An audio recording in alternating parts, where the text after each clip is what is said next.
I chose Macalester because during our college search, we were getting like pamphlet after pamphlet after pamphlet of crazy information blurbs about all these different colleges. And Macalester sent a piece of mail that was like your traditional envelope with a little plastic cutout.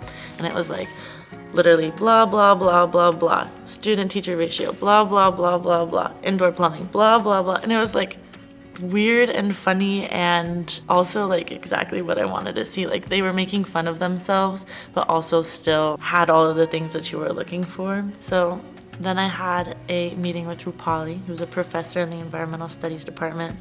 And she was actually a student or went to school with my godfather at the time. And I was very nervous about meeting a professor because the title of professor was very scary. But she talked to me like a human, and she was very excited to talk to me and was very open about all of these possibilities that I could go on. And it was just like, oh wow, this whole world is wide open, and like she's gonna be there and we're gonna go through it together. Outside of the classroom, I was able to go on a bunch of amazing conferences with my professors.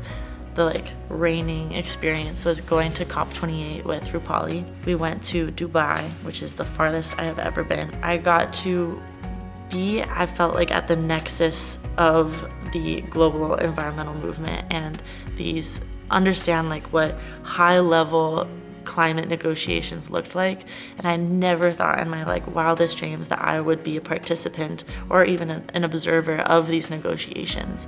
And for the first time, it would instilled this hunger in me that I wanted to be at those places. I wanted to be in those panels, and I wanted to really understand what was happening. My focus while I was at COP28 was looking at Indigenous participation in these climate negotiations.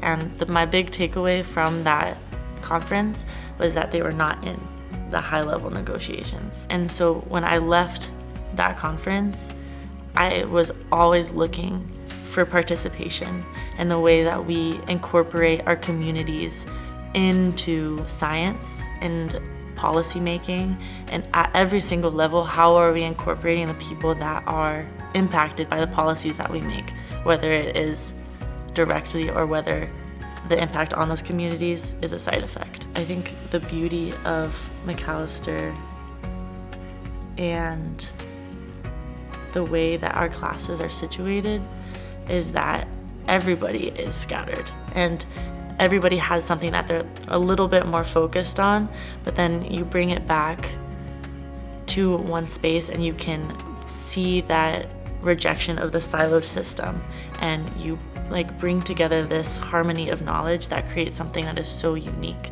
in every single classroom. If we can hold on to that connection of rejecting this need to be so specialized, if we can remember that there are other people and other perspectives and other ways to gather and digest knowledge, then I think we can make a lot of change.